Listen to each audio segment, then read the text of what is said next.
तैयार हो जाइए बाजार के एक्शन पैक दिन के लिए, जहां एक और दमदार शुरुआत और कुछ और नए लेवल्स छूने की कोशिश रहेगी आज बाजार की, क्योंकि दुनिया भर के बाजारों से आज है बेहतर के, लेकिन रिजल्ट्स के लिहाज से आज है बेहद बड़ा दिन। तो एक्शन रहेगा भरपूर और इस एक्शन की कैसे करें आप शुरुआत, इस पर रहेगा हमारा खास फोकस। शेयर बाजार लाइव में आप सबका स्वागत है। नमस्कार, मैं हूं अनिल सिंघवी।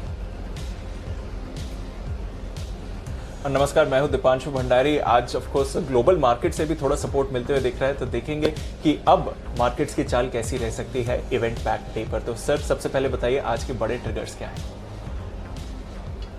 ट्रिगर्स दुनिया भर के बाजारों से जो दीप आते हुए दिख रहे हैं उन पर फोकस करना चाहिए, और ये ट्रिगर्स काफ़ी हद तक मजबूती के कहे जा सकते हैं, क्योंकि कहीं कोई खराब सेशंस नज़र नहीं आ रहे हैं। डाउ एकदम फ्लैट रहा है, लेकिन अमेरिकी बाजारों में ज़बरदस्त उछाल रहा है। नैस्डैक लगभग 2.5% मजबूती के साथ बंद हुआ है, और डाउ फ्यूचर्स भी एकदम हल्के सीमित दायरे में कारोबार करते हुए दिख रहे हैं। लेकिन सबसे बढ़िया बात है कि एशियाई बाजारों में ज़बरदस्त मजबूती बनती हुई दिख रही है, और आज भारतीय शेयरों के एडीआर भी आपको देखने चाहिए, जो कल काफी तेजी से उछलकर बंद हुए हैं। रिजल्ट्स के लिहाज से बड़ा दिन। HUL, axis, Bajaj finance, Nifty की 3 कंपनियां वायदा कारोबार की, 4 कंपनियां, खासतौर से इंश्योरेंस कंपनियों के आज आएंगे नतीजे, इन पर रहेगा फोकस। अपफ्रंट मार्जिन कलेक्शन के नियम अब टाल दिए गए हैं, 1 अगस्त से जो लागू होने थे अब 1 दिसंबर से लागू होंगे, और ये एक बड़ी राहत की बात है। निजी ट्रेन चलाने पर पहली प्री बिड मीटिंग आज होती हुई दिखेगी, तो इस पर भी रहेगा आज का फोकस। तो ये है आज के ट्रिगर्स दीप। बिल्कुल अनिल जी, ढेर सारी खबरें हैं जहां पर हमें नजर रखना पड़ेगा, और ऑफ कोर्स आज के जो अहम ट्रिगर्स आ रहे हैं। पर सर, कल के एक्शन का एक थोड़ा रिकैप अगर लें, 11,000 के ऊपर गए, 11,000 के ऊपर होल्ड करा, और क्लोजिंग भी 11,000 के ऊपर रही। हम बात भी कर रहे थे कि कैसे रेंज थोड़ी अपवर्ड मूव हो रही है, पर कितनी इंपॉर्टेंट है ये 11,000 के ऊपर की क्लोजिंग? SGX निफ्टी तो अब 100 अंकों को गैप अप दिखा रहा है, और अब आगे की चाल कैसी रहेगी, स्पेशली क्योंकि हम 11,000 के ऊपर क्लोज हुए हैं? दीप इंपॉर्टेंट है एक्चुअली 11,000 के ऊपर टिक पाना, बंद होना, और कल का पूरा सेशन अगर आप देखिए 25 पॉइंट ऊपर 25 पॉइंट नीचे 11,000 के आसपास बाजार ने बिताया है, यानी कि उस लेवल पर अच्छी खासी खरीदारी भी हुई है। और ये तब हुआ है जबकि आप गैप से खुले हैं। आमतौर पर जनरली एक बड़े लेवल पर गैप से ओपनिंग करने के बाद बाजार करेक्शन देता है, आया भी 50 पॉइंट का, लेकिन ये साफ बाजार दिखा रहा है कि करेक्शन जो हो रहा है वो छोटा करेक्शन हो रहा है, और उस छोटे करेक्शन को आपको तुरंत ही लपक लेना है। और कल भी हम यही बात कर रहे थे कि 11,000 के लेवल से 50-75 पॉइंट का आएगा या 100-125 पॉइंट का करेक्शन, ये कहना मुश्किल है, लेकिन एक करेक्शन बनेगा। और शुरुआती कारोबार में 11,000 जब खुल रहा था, हमने यही कहा था कि 50 पॉइंट का इंतजार कीजिए, और वहीं से बाजार ने एक रिकवरी वापस दी है। 11,000 के ऊपर निकलना और उसके ऊपर बंद होना अपने आप में एक बड़ा ट्रिगर है, और उस लिहाज से अब आपके लिए एक बेस धीमे धीमे ऊपर की तरफ शिफ्ट होता हुआ दिखता है। और ऐसे में अब आज के लिए दिन के लिए निर्णायक स्तर आपका 11,000 हो जाएगा, क्योंकि आप गैप से खुलने को तैयार है फिर से एक सेंचुरी मारने के लिए। तो अब आपको पहला संकेत सावधानी का तभी मिलेगा जब आप 11,000 के नीचे ट्रेड करना शुरू करेंगे, और जब तक ऐसा नहीं होता तब तक आपको डरने घबराने की जरूरत नहीं है। बाजार का बेस भी ऊपर की तरफ शिफ्ट होता हुआ दिख रहा है, वो एक अच्छा संकेत है। अच्छी बात यह है कि पार्टिसिपेशन पूरी तरह से आता हुआ दिख रहा है सारे सेक्टर से। अब बाजार सिर्फ रिलायंस के भरोसे नहीं चल रहा है। रिलायंस को शायद अब पिछले 2 सेशन से शायद बाजार ने देखना भी बंद कर दिया, और उसके बावजूद बाजार ने बड़े लेवल को पार किया। ये बड़ी कामयाबी है। नहीं तो आपको हर एक बड़े लेवल को पार करने के लिए रिलायंस में 50 रुपए की तेजी की जरूरत होती है, लेकिन रिलायंस की तेजी ना होने के बावजूद, या यूं कहें कि रिलायंस की लीडरशिप ना होने के बावजूद बाजार में लीडरशिप और तेजी बनी है। ये बाजार की ब्रॉड बेस रैली स्ट्रेंथ, मजबूती और ताकत को दिखाता है। और ऐसे में सिंपल एक ही तरीका है, जो मैं बार बार कहता हूं, तेजी के मार्केट या किसी भी ट्रेंडिंग मार्केट को ट्रेड करने का एक ही तरीका है। आपको अपना स्टॉप लॉस पता होना चाहिए कि किस लेवल के नीचे जाएगा तो मुझे अपनी पोजीशन कट करनी है, और वो लेवल्स बहुत छोटे हैं, यानी कि इस मार्केट में रिस्क काफी कम है। ओवरनाइट रिस्क हमेशा रह सकती है, लेकिन आप ऐसे स्क्रीन पर देखेंगे तो आपके लिए रिस्क काफी कम है, और आपको ये पता है कि किन लेवल से आपको अपनी पोजीशन को हेज करना है। और उस लिहाज से मुझे लगता है कि मोमेंटम थोड़ा और मजबूत होगा अब से लेकर एक्सपायरी तक। और आमतौर पर एक्सपायरी के शुरुआत में अगर सोमवार मंगलवार को आप बड़ी मजबूती देख लें तो एक्सपायरी आपकी अच्छी होने के संकेत देते ही हैं। तो मुझे लगता है अभी भी थोड़ी और स्टीम बाकी है, और ऊपर जाने को तैयार है। आप अपना स्टॉप लॉस आगे आगे बढ़ाते जाएं और इस बाजार को ट्रेड करें। तो 11,000 के ऊपर की क्लोजिंग बहुत ही बेहतरीन है, इसमें कोई डाउट नहीं। बिल्कुल अंजी, 11,000 के ऊपर की क्लोजिंग बेहतरीन है, और अब देखते हैं रेंज और ऊपर कितनी जाती है। पर सर, आपने पार्टिसिपेशन की बात करी, बैंक्स का योगदान हम देख रहे हैं, फ्राइडे को भी थोड़ा अच्छा योगदान देखने को मिला, कल तो अच्छा पार्टिसिपेशन था, कल शाम को एडीआर्स काफी ऊपर रहे। बैंक निफ्टी में जब अब ये वापस एक्शन आ रहा है और 22,500 के ऊपर आ रहे हैं, ये कितना अहम है और अब बैंक्स का आप पार्टिसिपेशन कैसे देख रहे हैं आने वाले दिनों में? देखिए दीप, एक्चुअली ब्रेकआउट बैंक निफ्टी का तो 23,000 के पार आएगा, ठीक है, लेकिन बैंक निफ्टी जो पिछड़ा हुआ था और जो बैंक निफ्टी की वजह से, या यूं कहें कि बैंक निफ्टी का सपोर्ट जो निफ्टी की तेजी में नहीं मिल रहा था। देखिए, मुझे जो समझ में आ रहा है वो ये समझ में आ रहा है कि रिलायंस की कमी एचडीएफसी बैंक, आईसीआईसीआई बैंक वगैरह ये सारे बैंक्स मिलकर अब पूरी कर रहे हैं। जिस तरह से बैंक निफ्टी में आपको ज्यादा मजबूती होते हुए दिख रही है, ज्यादा तेजी होते हुए दिख रही है, वो आपको लीडरशिप दे रही है। अब देखिए, कल एडीआर जिस तरह से 5-5, 7-7, 8-8% बढ़कर आए एचडीएफसी बैंक के दमदार नतीजों के बाद, आईसीआईसीआई बैंक का एडीआर 6-7% ऊपर है, तो ये दिखा रहा है कि बैंक निफ्टी की ताकत और बैंक निफ्टी की लीडरशिप आ सकती है। लीडरशिप का मतलब दो तरीके से है दीप। पहला तरीका तो यह है कि क्या निफ्टी के मुकाबले में बैंक निफ्टी ज्यादा बढ़ रहा है? उसका जवाब है जी हां, लगातार 2 दिन से ऐसा हो रहा है, आज तीसरे दिन भी होने की संभावना पूरी आपके लिए बनती है। दूसरा लीडरशिप का सवाल यहां आता है कि पहले किसी अहम लेवल को कौन पार करता है, उसमें लीडरशिप निफ्टी ले चुका। निफ्टी ने पहले बड़े अहम लेवल पार किए। देखिए, आप बैंक निफ्टी तो अभी भी 23,080 के लेवल को पार करना बाकी है, जो आपका 8 जुलाई का हाई है, और 8 जुलाई के हाई से निफ्टी कहां पहुंच गया? निफ्टी तो कम से कम वहां से 500 पॉइंट ऊपर है, तो इसमें कोई डाउट नहीं, लीडरशिप अभी भी निफ्टी की है। लेकिन ये कह सकते हैं कि बैंक निफ्टी का जो पिछड़ापन था, जो कुछ अंडर परफॉर्मेंस थी, वो अब आने को तैयार है। मैं बैंक निफ्टी का ब्रेकआउट नया तब मानूंगा दीप, जब बैंक निफ्टी 23,100 के पार निकलकर टिकेगा, बंद होगा, तब बैंक निफ्टी 8 से 10% की नई तेजी के लिए तैयार हो सकता है। जी हां, अगर 23,100, 200 की रेंज को पार करके टिके तो बैंक निफ्टी 8-10% नई तेजी के लिए तैयार होगा। तब तक आपकी लीडरशिप निफ्टी से है, लेकिन अब ऊपर के लेवल पर पार करने के लिए, 11,000 के पार निकालने के लिए एचडीएफसी बैंक और बैंक निफ्टी ने जो कल कंट्रीब्यूट किया है, उसे आप भूल नहीं सकते, वो आपको याद रखना जरूरी। तो निफ्टी का हर एक शेयर, हर एक सेक्टर, हर एक छोटा इंडेक्स जो निफ्टी से छोटा है, उसकी अपनी इंपॉर्टेंस है। कब कौन काम आएगा आपको पता नहीं होता, तो जाहिर सी बात है कि कल, आज और परसों, ये तीनों दिन बैंक निफ्टी के नाम रहेंगे, इसमें कोई डाउट नहीं। जी दीप। और हाँ, एक और चीज इसमें मैं जोड़ दूं, जो आप ब्रेकआउट की बात कर रहे थे, कल भी हम यही बात कर रहे थे कि 22,500 के ऊपर टिककर अगर ट्रेड करता हुआ दिखे 3 बजे के पहले तो फिर ये और अच्छी मजबूती के लिए तैयार हो सकता है। आज फिर पूरी संभावना है कि 22,500, 22,600 की रेंज में आप शुरुआत करें। अगर इस रेंज को पार करके टिक जाता है तो फिर वो 22,900, 23,000 की तरफ बढ़ने की तैयारी बैंक निफ्टी की एक्सपायरी के पहले हो सकती है। तो 22,500 के ऊपर प्रॉपर डे ब्रेकआउट मिलता है तो 400-500 पॉइंट की तेजी के लिए बैंक निफ्टी यहां से तैयार होता हुआ आपको दिख सकता है। ये बहुत साफ बैंक निफ्टी के डेटा में नजर आ रहा है। जी दीप। बिल्कुल अनिल जी, नज़र रखते हैं जहां से आज डेटा आ रहा है, और आज का जो सेटअप है वो भी काफ़ी पॉजिटिव दिख रहा है। तो सर फिर बताइए, आज का सेटअप के आप किन वेरिएबल्स को देखेंगे? ग्लोबल क्यूज तो पॉजिटिव रहे हैं, बाकी सारे जो फैक्टर्स हैं वो कैसे दिख रहे हैं आज के सेटअप के लिए?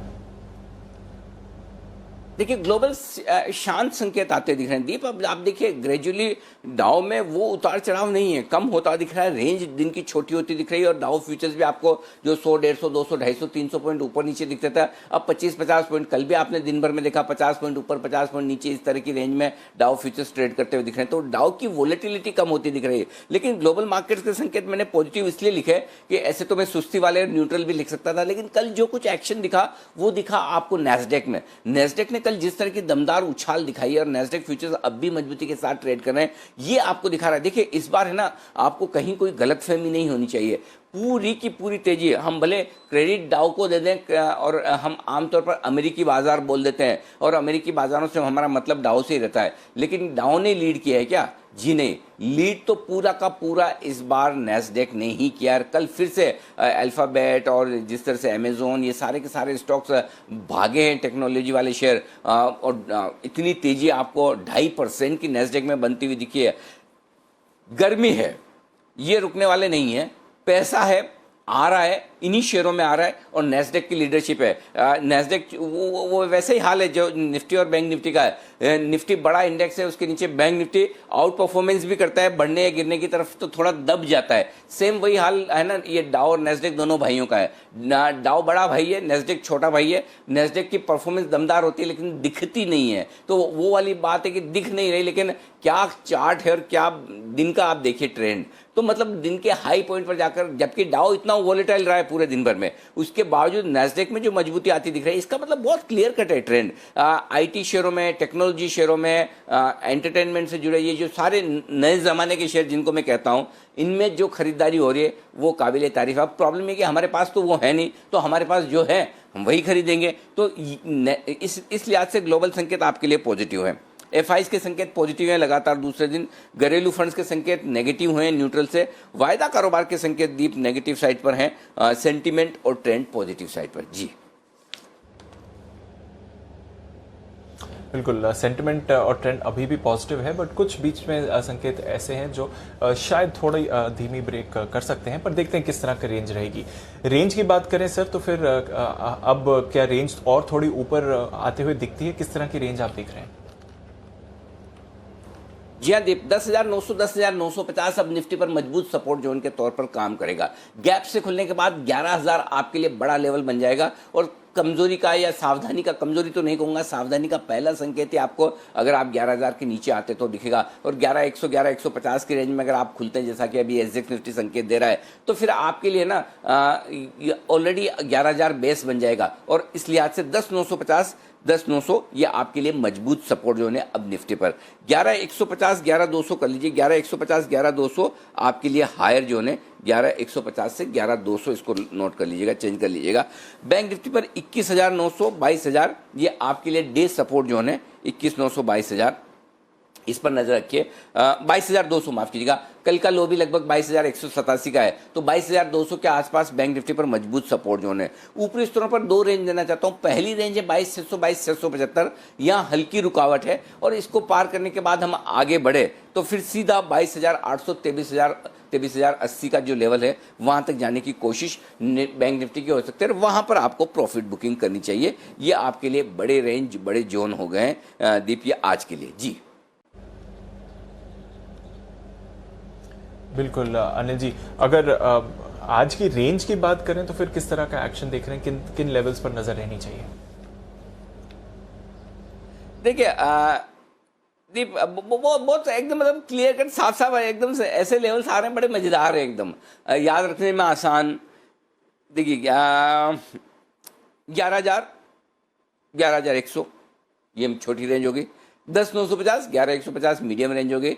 10,900 11,200 ये बड़ी रेंज होगी। तो मतलब तीनों ही लेवल एकदम राउंड फिगर में, एकदम आराम से बढ़िया लेवल से, कोई दिक्कत नहीं है। तो ये आपके लिए रेंज होगी। बैंक निफ्टी 22,200 22,600 आज की छोटी रेंज है। 22,000 22,800 मीडियम रेंज है। 21,900 से 22,900 या 1000 पॉइंट की रेंज बड़ी है। तो बेसिकली 21,900 से 22,900 से 23,100 इस रेंज में कहीं न कहीं जाकर बाजार टॉप बनाएगा बैंक निफ्टी पर एक बार की। और फ्रेश ब्रेकआउट आपको 23,100 के ऊपर मिलेगा। नई 8-10% की तेजी की जो हम बात कर रहे हैं वो 23,100 के ऊपर का फ्रेश ब्रेकआउट है। तो बैंक निफ्टी को जो ब्रेकआउट चाहिए बड़ी तेजी के लिए, अभी आने में वक्त है, वो अभी तक आया नहीं है। ये आपके लिए निफ्टी और बैंक निफ्टी की रेंज हो गई। अब जो एक और बड़ा ट्रिगर है जिस पर नजर रखनी चाहिए वो है पुट कॉल रेशियो 1.75। दीप ये थोड़ा ओवरबॉट है, इसमें कोई डाउट नहीं, कल भी था और इसीलिए आपको 51 पॉइंट का करेक्शन 11,000 के लेवल से मिला। आज 11,200 के आसपास आता है मार्केट। तो higher put call ratio, lower VIX पर आपको वहां पर प्रॉफिट बुकिंग करनी चाहिए।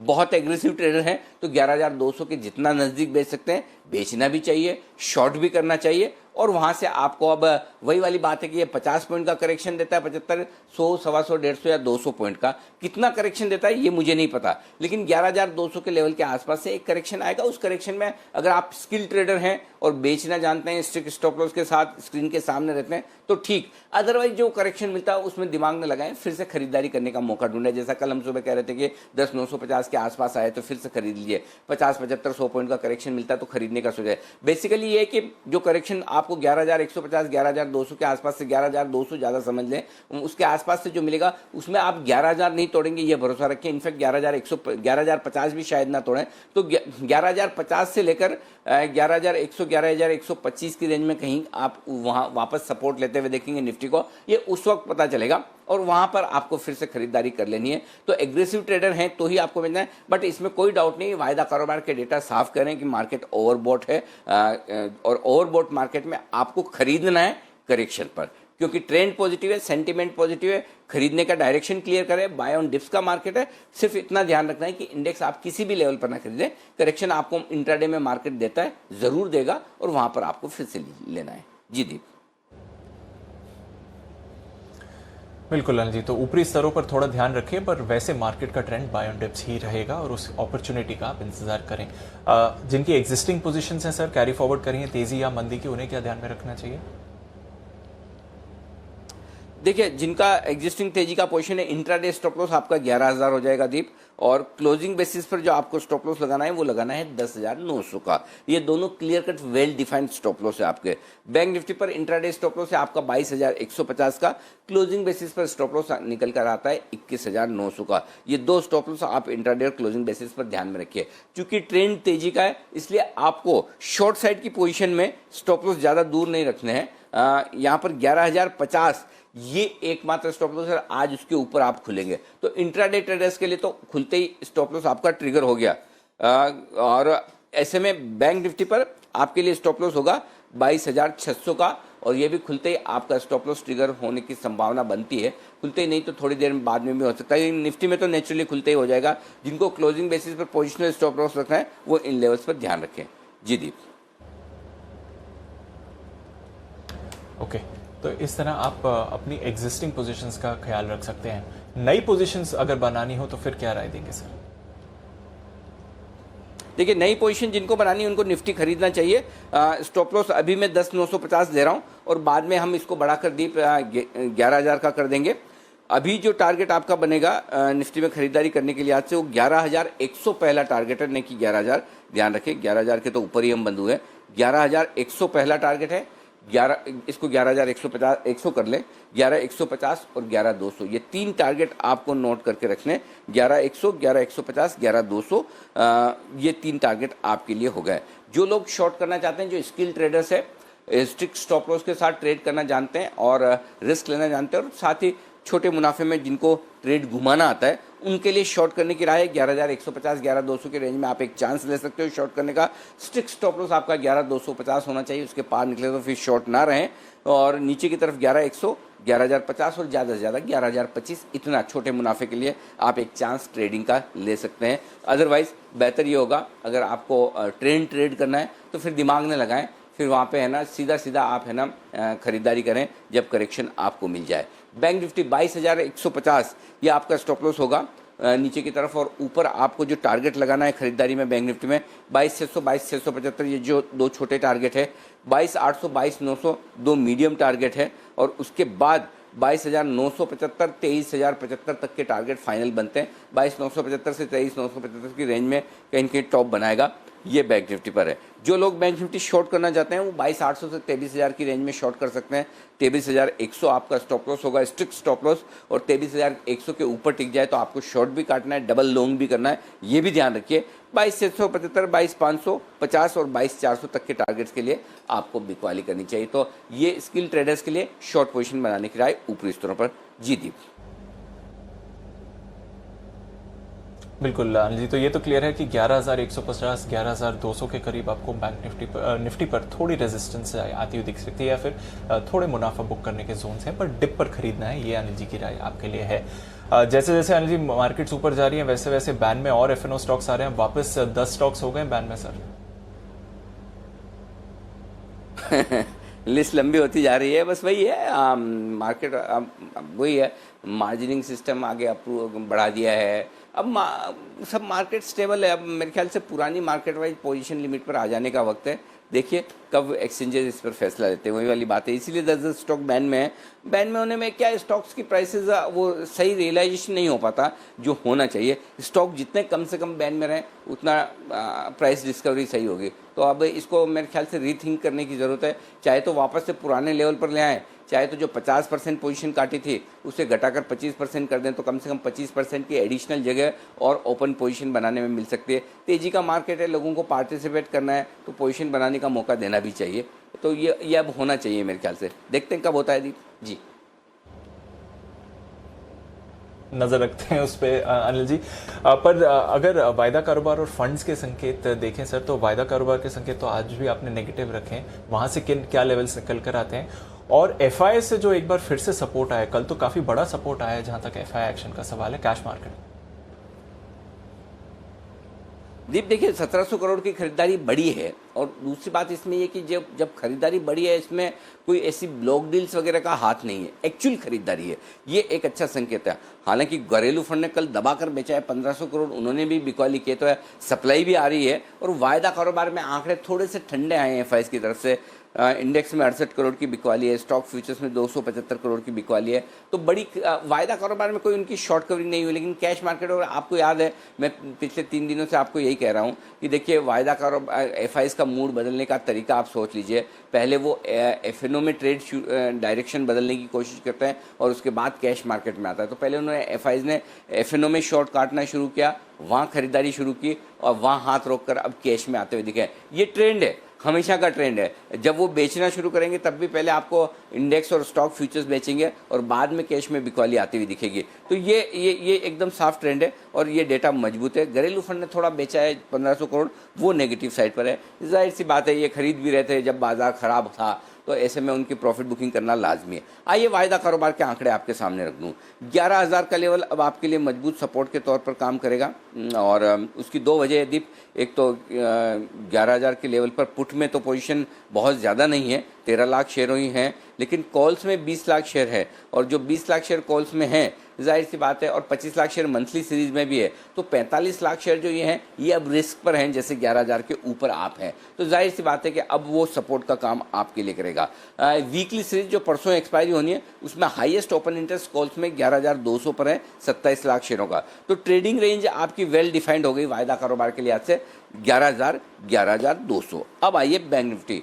22,000 बैंक निफ्टी पर इमीडिएट बड़ा सपोर्ट है वायदा कारोबार के डेटा के लिहाज से। 6 लाख शेयरों का ओपन इंटरेस्ट वहाँ पर है और ऊपर में 23,000 पर 7 लाख शेयरों का ओपन इंटरेस्ट है, तो वहाँ पर जाकर बाजार रुकना तय है। तो दोनों आपकी 1000 पॉइंट की रेंज हो गई। इसमें बीचों बीच में है 22,500।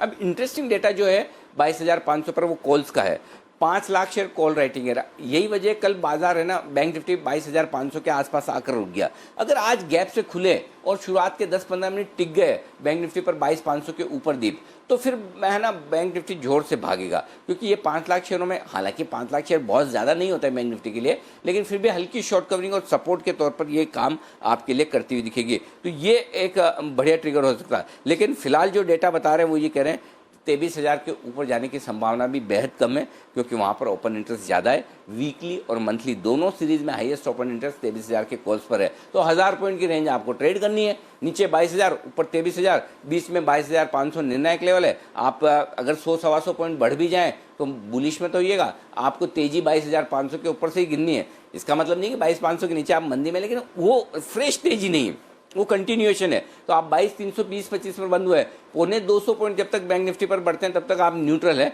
और 22,500 के ऊपर से अपने पॉइंट गिनना शुरू कर दीजिए, 1 2 3 4 5 ऐसे। तो ये आपके लिए बैंक निफ्टी पर रेंज बेहद साफ साफ नजर आ रही है। फिर से एक बार टच करना चाहता हूँ, पुट कॉल रेशियो 1.75।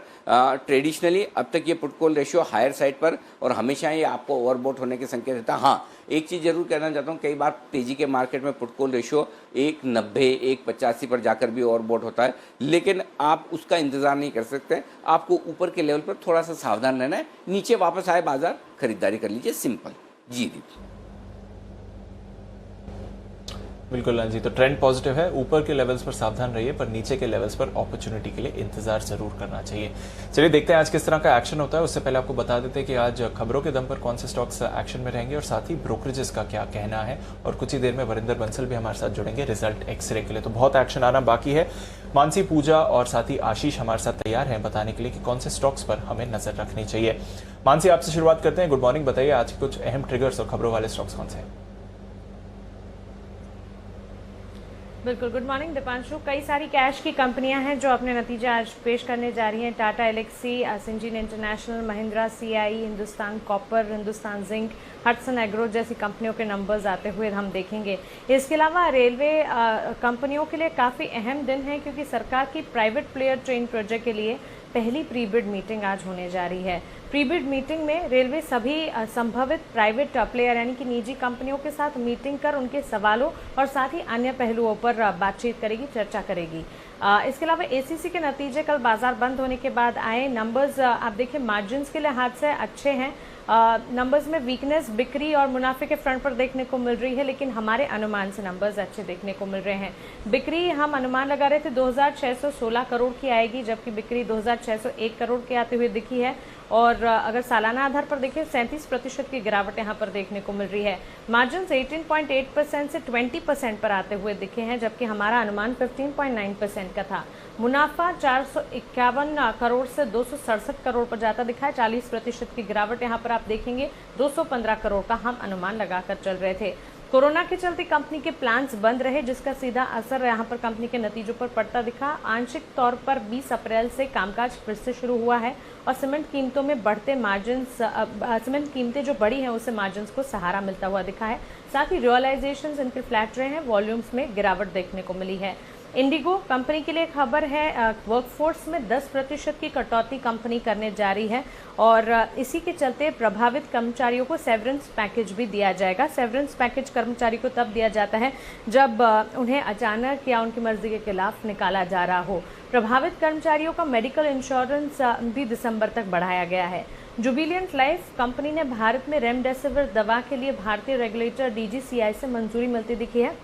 जूबी आर के नाम से भारत में कंपनी दवा लॉन्च करने जा रही है। आपको बता दें भारत में रेमडेसिविर बनाने वाली अब ये चौथी कंपनी है। इसी से जुड़ी एक और खबर है, बिग बुल बाइंग यहाँ पर आती हुई देखने को मिल रही है। राकेश झुनझुनवाला ने जून तिमाही में हिस्सा 4.41% से बढ़ाकर 5.11% कर दिया है। और अंत में बीईएमएल कंपनी को एक बड़ा ऑर्डर मिला है। रक्षा मंत्रालय से 557 करोड़ का ऑर्डर मिलता हुआ दिखा है, जिसके चलते खबरों में रहेगी। ओके, कई सारे स्टॉक्स हैं जो खबरों में रहेंगे, कुछ और स्टॉक्स हैं जो पूजा के पास हैं। गुड मॉर्निंग पूजा, बताएं। Good morning Deepanshu. और शुरुआत मेजेस्को की खबर से कर लेते हैं। यूएस कारोबार को थॉमस ब्रावो को बेचने की कंपनी की योजना है और $421 मिलियन में ये डील होने की संभावना है। और इस खबर के चलते आप मैस्टेक पर भी नजर रखिए क्योंकि मेजेस्को में कंपनी की करीब 4.6% हिस्सेदारी भी है, तो आज ये तो स्टॉक फोकस में रहेंगे। इसके अलावा गेटवे डिस्ट्रीप्राल्स राइट्स इश्यू के जरिए 116 करोड़ रुपए जुटाने की योजना है, यहाँ पर मंजूरी मिल चुकी है और 72 रुपए प्रति शेयर के भाव पर राइट्स इश्यू तय किया गया है, यानी कि जो मौजूदा भाव है उससे 20% डिस्काउंट पर यह भाव तय हुआ है। हर 27 शेयर पर 4 राइट्स शेयर मिलेंगे और 24 जुलाई इसकी रिकॉर्ड डेट तय की गई है। तो इन तमाम स्टॉक्स पर आप नजर रखें।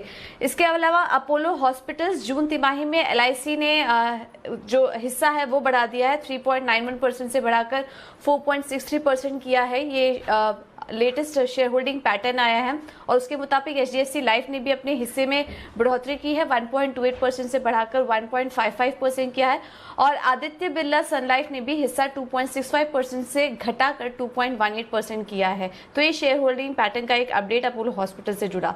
एस्ट्राजेनेका फार्मा पर भी नजर रखिए, एक अपडेट है यहाँ पर। एस्ट्राजेनेका और ऑक्सफोर्ड के शुरुआती ट्रायल से अच्छे परिणाम मिले हैं। यहाँ पर उन्होंने कोरोना वायरस के वैक्सीन का टेस्ट किया था जिसमें वैक्सीन से शरीर में सकारात्मक इम्यून रिस्पांस पाया गया है और एंटीबॉडी का उत्पादन भी हुआ है। तो ये जो सक्सेसफुल ट्रायल हुआ है, इसके चलते आज इस स्टॉक पर भी नजर रखिए। इंश्योरेंस कंपनियां भी आज फोकस में रहेंगी, नतीजे भी हैं काफी सारी कंपनियों के। और इसके अलावा एक और खबर आ रही है, कई इंश्योरेंस कंपनियों ने अपने टर्म इंश्योरेंस की जो कीमतें हैं वो भी बढ़ा दी है, 30% तक बढ़ा दी है। अप्रैल से जून के बीच में ये कीमतें बढ़ती हुई दिखाई दी है। सरकारी बैंक भी आज फोकस में रह सकते हैं, क्योंकि यहाँ पर कुछ रिपोर्ट्स के मुताबिक डिटेल्स निकल कर आ रही है कि सिर्फ 5 सरकारी बैंक अब रखने की योजना है और बाकी जितने भी बचे बैंक हैं वो उसका निजीकरण किया जाएगा। हिस्सा बिक्री का प्रोसेस शुरू हो सकता है इन तमाम सरकारी बैंकों में, जिसमें कि bank of India, central bank, IOB, UCO bank जैसे बैंक शामिल हैं, जिनको कि किसी के साथ मर्ज नहीं किया गया है। फिलहाल मौजूदा 12 सरकारी बैंक हैं। और एजीआर हियरिंग की भी कुछ डिटेल्स यहाँ पर निकल कर आई है। एजीआर भुगतान मामले में सुप्रीम कोर्ट ने फिलहाल फैसला सुरक्षित रखा है। अगली सुनवाई 10 अगस्त को होगी और सुप्रीम कोर्ट ने 7 दिन में टेलीकॉम इंसॉल्वेंसी की जानकारी भी मांगी है। और आखिर में बात करते हैं फंड एक्शन की। क्विक हील टेक्नोलॉजीज में प्रमोटर की तरफ से बिकवाली हुई है। करीब 3.29 लाख शेयर्स की हिस्सेदारी करीब 1.5%, आधा % बैठती है और 118 रुपए प्रति शेयर पर यह बिकवाली देखने को मिली है। ओके, तो ये है आपके लिए तमाम खबरों वाले शेयर जिन पर आपको रखना है फोकस। ओके, आइए अब आगे बढ़ते हैं और लेते हैं वरिंदर रिजल्ट एक्सरे। आइए करते हैं वरिंदर बंसल से बातचीत।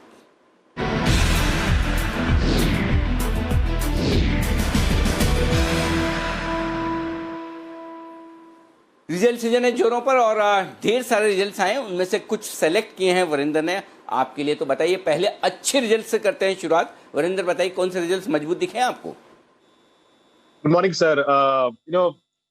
कोई स्टैंड आउट परफॉर्मेंस ऑनेस्टली कुछ नहीं था, हो चुका है, so I will not comment on it.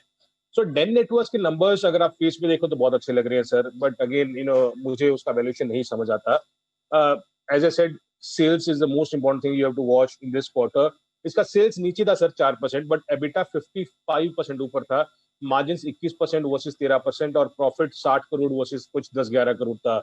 ये इसीलिए संभव हुआ बिकॉज उसका कंटेंट कॉस्ट जो है वो 160 करोड़ से 135 करोड़ नीचे आ गया। Honestly I have to dig more into it, कैसे हुआ, बिकॉज अगर हैथवे का नंबर देखें तो हैथवे का जो पे चैनल कॉस्ट है वो सेम रहा था, 132 crore versus 130 crore. May be आप बता सकते हो सर कि कंटेंट कॉस्ट कुछ केबल कंपनी से कम क्यों हो रहा है। अगर आप इसका नंबर्स सेगमेंट वाइज देखें तो केबल एंड डिस्ट्रीब्यूशन ने एक्चुअली इस बार एबिट पॉजिटिव किया वर्सेस लॉस। सो जो लोगों को लगता है कि डेन हुआ या हैथवे हुआ, उनको ब्रॉडबैंड डेन का उसने इस बार भी एबिट लॉस किए है। जैसे मैंने बोला कि वैल्यूएशंस मुझे नहीं समझ आता। प्राइस अर्निंग पे ये कुछ 40 टाइम पे ट्रेड करता है। आरओसी इसका नेगेटिव है। इसने लास्ट 5 साल में 1000 करोड़ का लॉस किया है। सो बहुत ज्यादा वोलेटाइल है अर्निंग्स इस कंपनी की। जी, ये तो अच्छे नतीजे में, लेकिन खराब फुस नतीजे किसके रहे जो बहुत ही खराब है? सर 3 कंपनीज हैं जिनके फुस नतीजे आए हैं और एक मेरे लिए ऑनेस्टली बहुत बड़ा सरप्राइज था कि इतने गंदे नंबर कैसे आ सकते हैं इस कंपनी के। उस कंपनी का नाम है स्वराज इंजन्स। अगर आप नंबर्स देखें सर तो सेल्स 43% डाउन थी, एबिटा 53% नीचे था और प्रॉफिट भी 55% नीचे था। आपको याद होगा कि everyone is talking about the tractor thing, but इस बार आई थिंक स्टॉक कुछ 52 वीक हाई के पास ट्रेड कर रहा है। सम 90% रिकवर हो चुका है 52 लो से। 25 टाइम पे ट्रेड करता है, 8 टाइम बुक वैल्यू पे ट्रेड करता है। सो एक्सपेंसिव स्टॉक है, बट नंबर्स इस बार बहुत ही खराब आए थे, उस सेगमेंट में जहां सबको उम्मीद है।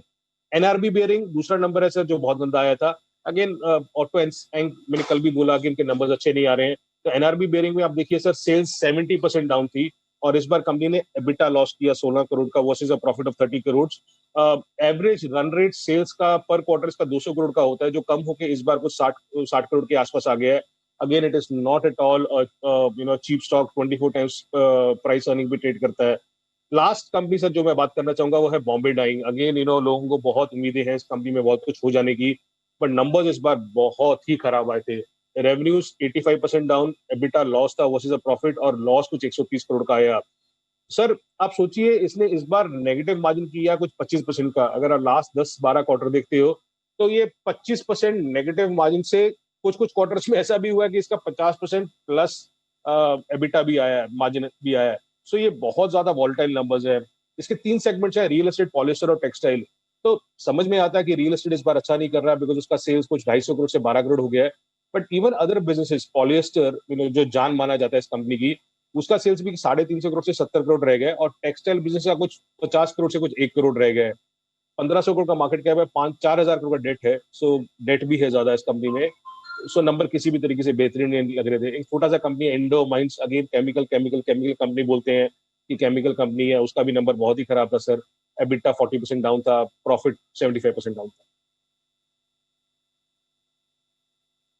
तो ये है वो तमाम रिजल्ट्स जिन पर आज आप नजर रखिए एनालिसिस के लिहाज से। तो ये है कमजोर रिजल्ट्स की लिस्ट है ज्यादा आज वरिंदर के पास। शुक्रिया वरिंदर ये पूरा एनालिसिस देने के लिए, और कल आपसे फिर होगी मुलाकात। आइए तब तक एक बार आशीष चतुर्वेदी से कर लेते हैं मुलाकात। वक्त है FIR का।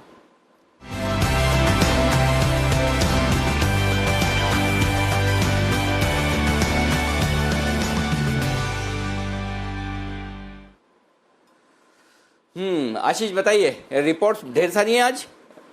ढेर सारी रिपोर्ट्स हैं अनिल जी। सबसे पहले good morning. Telecom stocks focus में रहेंगे। CLSA की रिपोर्ट है और इंटरेस्टिंग रिपोर्ट है क्योंकि वोडाफोन आइडिया पर डाउनग्रेड आया है। और मैं आपको बता दूं कि CLSA सबसे ज्यादा ब्रोकरेज हाउस में अगर आप देखें तो पॉजिटिव था वोडाफोन आइडिया पर, लेकिन अब इन्होंने खरीदारी की राय को बदलकर अंडर परफॉर्म की रेटिंग दी है। लक्ष्य भी देखिए 14 से घटाकर 9 रुपए 20 पैसे कर दिया है। और ये कह रहे हैं कि AGR का रिस्क प्रति शेयर अगर आप देखेंगे तो ऑलमोस्ट 12 रुपए 40 पैसे के आसपास आता है।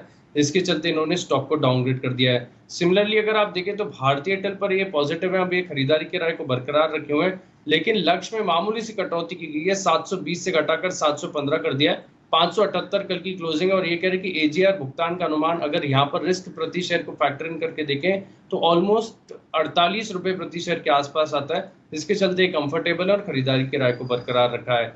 ACC के नतीजे आए थे। CLSA की रिपोर्ट है, खरीदारी की राय को बरकरार रखा है। लक्ष्य 1575 से बढ़ाकर 1675 कर दिया है। ये कह रहे हैं क्वार्टर ऑन क्वार्टर अगर आप देखें तो EBITDA में 10% की गिरावट देखने को मिली, लेकिन ओवरऑल अगर आप देखें तो इन्हें नतीजे जो अनुमान से बेहतर नजर आ रहे हैं। और इन्होंने EBITDA का अनुमान जो है इसमें 3 से लेकर 6% की बढ़ोतरी कर दी है। ICICI लोम्बार्ड पर नजर रखेंगे। CLSA की रिपोर्ट है, खरीदारी की राय को बरकरार रखा है। 1560 रुपए के लक्ष्य ले 1318 कल की क्लोजिंग है। ये कह रहे हैं कि 40 करोड़ के मुनाफे में अंडरराइटिंग से थोड़े से चौंक गए हैं, लेकिन ओवरऑल अगर आप देखें तो स्टॉक पर पॉजिटिव नजर आ रहे हैं। CLSA की एक और रिपोर्ट है, एशियन पेंट्स पर आउट परफॉर्म की रेटिंग को बरकरार रखा है। लक्ष्य 1710 से बढ़ाकर 1900 रुपए कर दिया है। और ये कह रहे हैं कि ग्राहकों को बेहतर फोकस देने के चलते कंपनी लार्जर केपेक्स से इनकर कर रही है, इसके चलते पॉजिटिव है। साथ ही लगातार दूसरे साल ये देख रहे हैं कि फ्री कैश फ्लोज में काफी ज्यादा बढ़त देखने को मिल रही है, इसके लिए स्टॉक पर पॉजिटिव है। JP मॉर्गन की एक रिपोर्ट है, कोल इंडिया पर ओवरवेट की रेटिंग को बरकरार रखा है। 192 रुपए के लक्ष्य ले। ये कह रहे हैं कि मांग में गिरावट के चलते इन्होंने EPS के अनुमान में 20% की कटौती की है। और आखिरी रिपोर्ट है आज के लिए JP मॉर्गन की रिपोर्ट है, HDFC लिमिटेड पर यहाँ पर ओवरवेट की रेटिंग को बरकरार रखा है 2100 रुपए के लक्ष्य ले।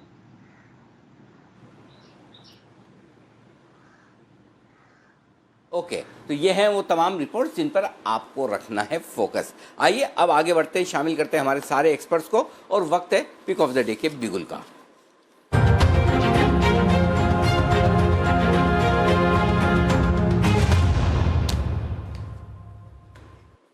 आइए शुभ शुरुआत करते हैं आज सिमी जी के साथ, कोलकाता से हमारे साथ जुड़ रहे हैं इस वक्त। सिमी जी गुड मॉर्निंग, बताइए आपका पिक ऑफ द डे क्या खरीदेंगे? वेरी गुड मॉर्निंग अनिल जी। आज का मेरा पिक ऑफ द डे है विप्रो, जिसमें कल एक अच्छा सा एक ह्यूज ब्रेकआउट विद वॉल्यूम देखा गया था एकदम आखिरी सेशन में। तो मुझे लगता है कि उसी में आज तेजी मेंटेन हो सकता है, तो करंट लेवल पर खरीदने का सलाह होगा। 260 या 258 के नीचे क्लोजिंग बेसिस पर स्टॉप लॉस मैं दे रही हूँ, क्योंकि इसमें मेरा जो टारगेट्स है ये करीब 300 के आसपास का है। 287 का पहला, 295 का दूसरा और 300 का तीसरा टारगेट के लिए नेक्स्ट 7 से 10 ट्रेडिंग सेशन के लिए विप्रो को होल्ड करके रखना पड़ेगा। तो यही मेरे तरफ से आज के लिए pick of the day. Okay, pick of the day और 7-8-10 ट्रेडिंग सेशन होल्ड करना पड़ेगा। वाह सिमी जी क्या बात है, दोनों आपने चित भी मेरी पढ़ भी मेरी, लेकिन कोई बात नहीं। विप्रो कल क्लोजिंग में पिक ऑफ द डे के तौर पर है ना, तो एक निकलना पड़ेगा। ऐसा नहीं है कि मैंने सिर्फ जीत के लिए दिया है, क्योंकि स्टॉप लॉस ट्रिगर हो जाएगा तो मेरा तो हाथ तैर है और मुझे तो निकलना ही पड़ेगा। स्टॉप लॉस भी मैंने दिया है ना।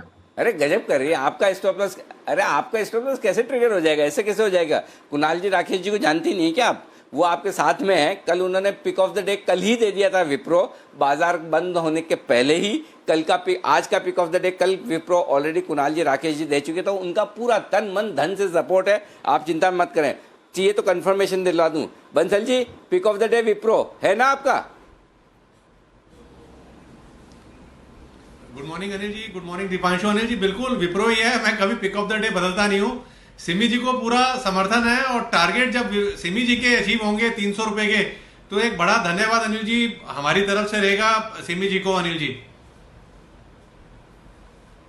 ओके, तो सिमी जी आपके लिए बिल्कुल सपोर्ट आ गया। देख लीजिए विप्रो पर आपके कहने की देर थी। स्टॉप लॉस कहाँ, आपकी स्टॉप लॉस की बात कर रहे हैं, कोई ट्रिगर नहीं होगा। अच्छा बंसल जी, इसके अलावा भी कोई और दूसरा स्टॉक है क्या आपका पिक ऑफ द डे में?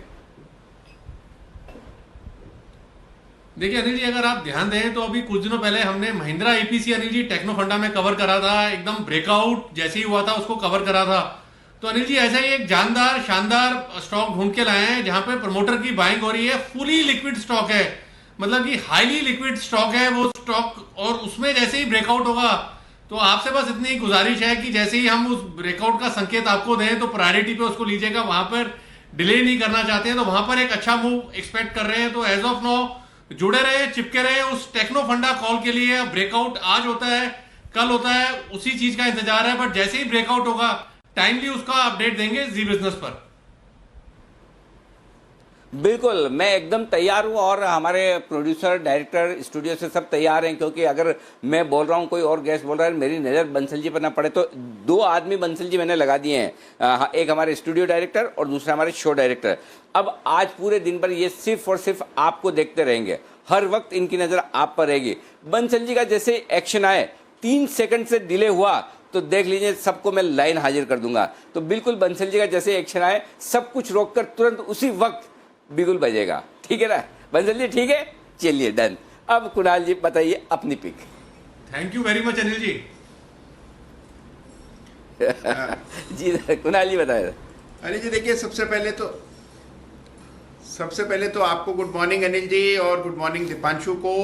अनिल जी देखिए, सबसे पहले तो मैं एक बात कहना चाहता हूँ। कल जब चलते चलते अनिल जी अंत में आपने एक बहुत ही दिल को छूने वाली बात कही थी, तो अनिल जी वो बात मेरे मन में घर कर गई है अनिल जी, और मुझे बहुत पसंद आई है। तो मैं वो दोबारा उसके लिए आपको धन्यवाद करना चाहता हूँ। कभी कभी अनिल जी आप ऐसी एक छोटी छोटी चीजें बोल देते हैं, आपको महसूस भी नहीं होता शायद कि आपने क्या बोला है, लेकिन अनिल जी वो बातें जो हैं वो अगर कोई आदमी ध्यान से सुने तो पूरा जीवन बदल सकता है।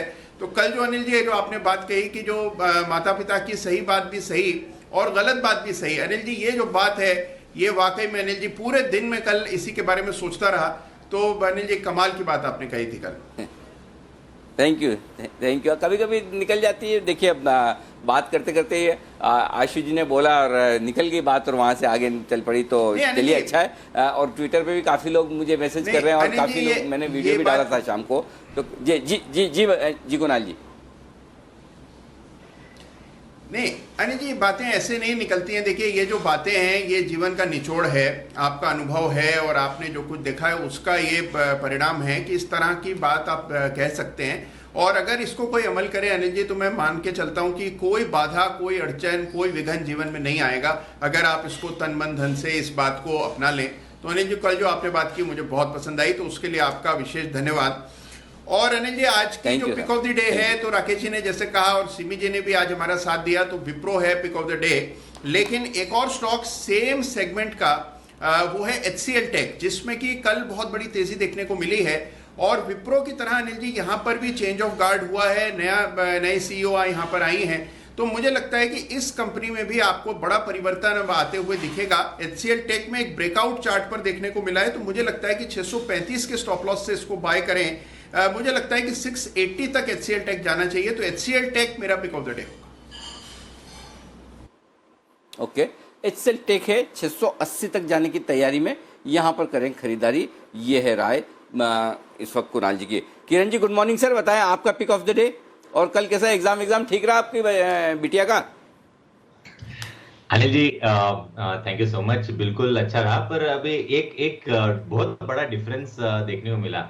हम जब एग्जाम देते थे हमारी एग्जाम बहुत अच्छी जाती थी, पर जब मार्क्स आते थे तब एक क्वेश्चन मार्क आता था, इतनी अच्छी एग्जाम गई पर मार्क्स इतने कम क्यों? आजकल के बच्चों को देखते हैं तो एग्जाम कैसे गई पूछते हैं तो वो बोलते हैं कि वो बोलते हैं कि एग्जाम ठीक ठाक रही पर मार्क्स हमारे दुगने आ जाते हैं, ये कैसे होता है और उनकी साइकोलॉजी और उनकी जो सोच है वो कितनी बदल गई है, ये देखने लायक है।